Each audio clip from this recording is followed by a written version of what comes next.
ঘরে বসে আমি যেভাবে পেডিকিউর করে নিলাম কোনো রকম খরচ ছাড়া, ভাবলাম আপনাদের সাথেও শেয়ার করি, কেননা কাজে লাগতে পারে।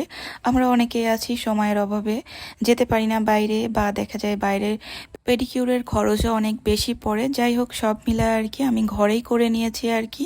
তো আমি এখানে স্বাভাবিক পানি নিয়েছি, তার মধ্যে লেবু স্লাইস করে কেটে দিয়েছি আর কয়েকটা গোলাপের পাপড়ি দিয়েছি, শুধুমাত্র দেখতে যেন সুন্দর লাগে, যেহেতু আমি শেয়ার করছি এই জন্য আর কি, তাছাড়া আর কিছু না। আর দিয়ে দিলাম সোডা, আর দিয়ে দিলাম আমি লেবুর রস। আমি কিন্তু এখানে গরম পানিটা ব্যবহার করেছিলাম, উষ্ণ গরম পানি, যেন পাটা চুবিয়ে রাখতে পারি। এখানে কিন্তু চাইলে একটু শ্যাম্পু ব্যবহার করা যেত, তবে আমার শ্যাম্পু দিতে আমি ভুলে গেছিলাম আর কি, মনে ছিল না। যাই হোক, আপনারা চাইলে দিয়ে নিতে পারেন। আর সেকেন্ড স্টেপে আমি এখানে রেখেছি একটা স্ক্রাবার, তো এটা কিন্তু খুবই কার্যকরী। আমি এখানে নিয়েছি হচ্ছে একটু কফি, চিনি আর হচ্ছে লেবুর রস।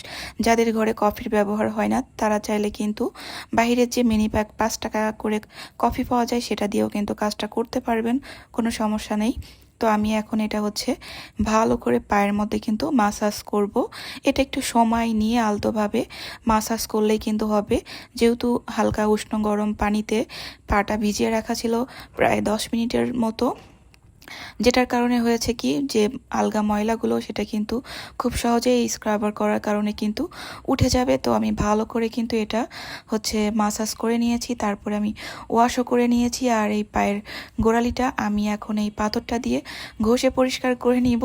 যদিও আমার পা খুব বেশি অপরিষ্কার হয় না, কারণ আমি রেগুলারই পরিষ্কার করার চেষ্টা করি আর কি। আর এই তো লাস্ট স্টেপে আমি রেখেছি একটা প্যাক, আর এটাও কিন্তু খুবই কার্যকরী। তা প্যাকটা বানানোর জন্য আমি নিয়েছি এখানে আলুর রস, আর লাগছে এখানে উপটান। তবে উপটানের পরিবর্তে এখানে কিন্তু বেসনটাও ব্যবহার করতে পারবেন, কোনো সমস্যা নাই। তবে উপটানটা আমার ঘরে থাকে, আমি মাঝে মাঝে ফেসে লাগিয়ে থাকি। আর সাথে নিয়েছি আমি লেবুর রস, তো বেশি করে লেবু রস দিয়ে দিয়েছিলাম, যেহেতু এটা পায়ের স্কিন, কোনো সমস্যা নেই।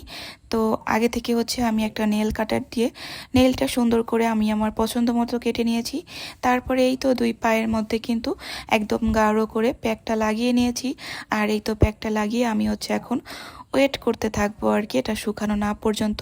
তো যারা আমার ভিডিওটি টিকটক থেকে দেখছেন তারা চাইলে কিন্তু আমার ফেসবুক পেজটা ভিজিট করে ফলো দিয়ে রাখতে পারেন।